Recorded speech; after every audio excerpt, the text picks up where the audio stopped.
চলছে গরমকাল, আর গরমকালে যে জিনিসটি মানুষের সবচেয়ে বেশি দরকার হয় তা হচ্ছে এসি বা ফ্যান। এমন অনেক সময় গিয়েছে যে এসি ফ্যান পুরো মার্কেট থেকে স্টক আউট হয়ে গিয়েছে। তো বুঝতেই পারছেন এগুলোর চাহিদা কি পরিমাণ থাকে গরমকালের সময়। অনেকে আছে পাইকারিতে ফ্যান কোথায় পাওয়া যায়, বা হচ্ছে একদম কম দামে বিভিন্ন ধরনের ফ্যান আপনারা কোন জায়গা থেকে নিতে পারেন, বা অনেকে আছে ফ্যান নিয়ে ব্যবসা করতে চায়। মূলত তাদের জন্যে আমার আজকের ভিডিওটি। আজকের ভিডিওতে আপনাদের দেখাবো ঢাকার ভিতর ফ্যানের 5টি পাইকারি বাজার। এক নম্বর হচ্ছে ঢাকার ভিতর দেখবেন ছোট বড় ফ্যানের অনেক ধরনের দোকান আছে। প্রতিটা মার্কেটে কিন্তু বর্তমানে ফ্যানের দোকান আপনি পেয়ে যাবেন।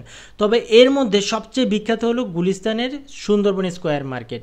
এই মার্কেটটা থেকে, এই মার্কেট সহ আরও কিছু মার্কেট আছে, এই মার্কেট থেকেই কিন্তু পুরো ঢাকা শহর বলেন, পুরো দেশের ভিতর বলেন, বিভিন্ন ফ্যান, বিভিন্ন ইম্পোর্টেড ফ্যান কিন্তু ডিস্ট্রিবিউট হয়ে থাকে। এখানে ছোট বড় অনেক ধরনের ফ্যান আপনারা পেয়ে যাবেন। তবে ছোট ব্যাটারি চালিত ফ্যানের জন্য এই মার্কেটে অনেক বিখ্যাত। আর এই মার্কেটে অনেক ধরনের দোকান আছে। তবে আপনাদের একটি সতর্কবার্তা আমি দিয়ে নিই, এই মার্কেটের কিছু মানুষ আছে যাদের ব্যবহার খুবই খারাপ, মানে একদম জঘন্য ব্যবহার, এবং তারা মানুষের সাথে খুব খারাপভাবে ব্যবহার করে। এবং কিছু সেলার আছে যারা হচ্ছে আপনাকে ডুপ্লিকেট প্রোডাক্টও কিন্তু দিয়ে দেবে। তবে সাবধান, আপনি যদি এখান থেকে এসে দেখে শুনে প্রোডাক্ট কিনতে পারেন তাহলে ভালো। আর যদি অনলাইন থেকে প্রোডাক্ট কিনতে চান, সবাই খারাপ তা আমি বলছি না, অনলাইন থেকে প্রোডাক্ট কিনতে চান তাহলে এই মার্কেটটা অ্যাটলিস্ট অ্যাভয়েড করেন। 2 নাম্বার হচ্ছে গুলিস্তান কাপ্তান বাজার কমপ্লেক্স। সুন্দরবন স্কোয়ার মার্কেটের ঠিক পাশেই হচ্ছে এই কাপ্তান বাজার কমপ্লেক্স। ঢাকার ভিতর আরেকটি বড় মার্কেট হচ্ছে এটি। ছোট fan, remote fan, charger fan, ceiling fan, table fan, ওয়াল ফ্যান, সব ধরনের ফ্যান কিন্তু আপনারা এখানে পেয়ে যাবেন।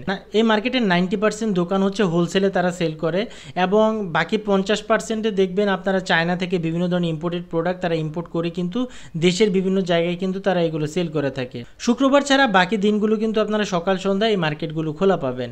3 নাম্বার হচ্ছে দেশের ইলেকট্রিক মার্কেটের একটি আস্থানা যদি আমি বলতে চাই, সেটা হচ্ছে নবাবপুর। কি এমন ইলেকট্রিক প্রোডাক্ট নেই বা কি এমন মেশিন নেই যে আপনারা এখানে পাবেন না। আর ফ্যান তো দুধভাত, সকল ধরনের ইম্পোর্টেড ফ্যান কিন্তু আপনারা এখানে পেয়ে যাবেন। এছাড়া ফ্যানের জন্য বিভিন্ন ধরনের অ্যাক্সেসরিজও আপনারা কিন্তু এই মার্কেটে পেয়ে যাবেন। বড় ধরনের ফ্যান বা হচ্ছে কুলার, বড় ধরনের কুলার, ওয়াল ফ্যান, জাহাজের ফ্যান, ইউজড বড় যে ফ্যানগুলো রয়েছে জাহাজের বা হচ্ছে বিভিন্ন কমার্শিয়াল জায়গায় যে ফ্যানগুলো ব্যবহার করা হয়, এই ফ্যানগুলো কিন্তু আপনারা এই নবাবপুরের জায়গায় পেয়ে যাবেন। কাপ্তান বাজারের মোড় থেকে শুরু করে একদম নবাবপুর রোডের পুরো জায়গা জুড়ে বিভিন্ন ধরনের দোকান রয়েছে। আপনারা এসব দোকানে গিয়ে নিজে যাচাই বাছাই করে কিন্তু ফ্যানগুলো কিনতে পারেন। শুক্রবার ছাড়া বাকি দিনগুলোতে সকাল সন্ধ্যা আপনারা এই মার্কেটগুলোর প্রতিটি দোকানই খোলা পাবেন। 4 নাম্বার হচ্ছে বাইতুল মুকাররম মসজিদ market. Pakistani fan, Indian fan বা চায়না ফ্যানের জন্য আরেকটি বড় মার্কেট হলো এটি। একদম কম দামে হোলসেলারের কাছ থেকে এখানে প্রোডাক্ট কিনতে পারবেন। তবে এখানে দোকান খুব একটা বেশি নাই, যেগুলো আছে তারা হচ্ছে মোটামুটি ট্রাস্টেড। তবে যত ট্রাস্টেডই হোক না কেন, আপনি এখানে এসে দেখে শুনে কিন্তু প্রোডাক্ট কিনবেন। 5 নাম্বার হচ্ছে নিউ মার্কেট। ঢাকার অন্যতম ব্যস্ত এরিয়া হলো এই নিউ মার্কেট। নিউ মার্কেটে অনেক ধরনের ফ্যান বা ফ্যানের অ্যাক্সেসরিজের দোকান আছে। তবে বলে রাখা ভালো যে এখানে 99% দোকানই আপনার কাছ থেকে কিন্তু খুচরা দাম রাখবে।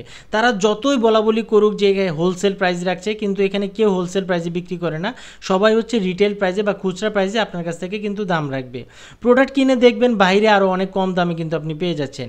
নিউ মার্কেটের বিশ্বাস বিল্ডার্স অথবা নিউ মার্কেটের ভিতরের দিকে অনেক এসি বা ফ্যানের দোকান রয়েছে বা ফ্যানের অ্যাক্সেসরিজের দোকান রয়েছে। আপনারা কিন্তু এখান থেকে ফ্যান নিয়ে কিন্তু ইউজ করতে পারেন, বা হচ্ছে আপনারা এখান থেকে আপনারা পাইকারিতে অ্যাকচুয়ালি না কেনাই ভালো। এখান থেকে আপনারা যদি সিঙ্গেল একটা দুইটা নিতে চান, যদি একদম ঠেকে যান, তাহলে হচ্ছে আপনারা এখান থেকে নিয়ে ব্যবসা কিন্তু শুরু করতে পারেন।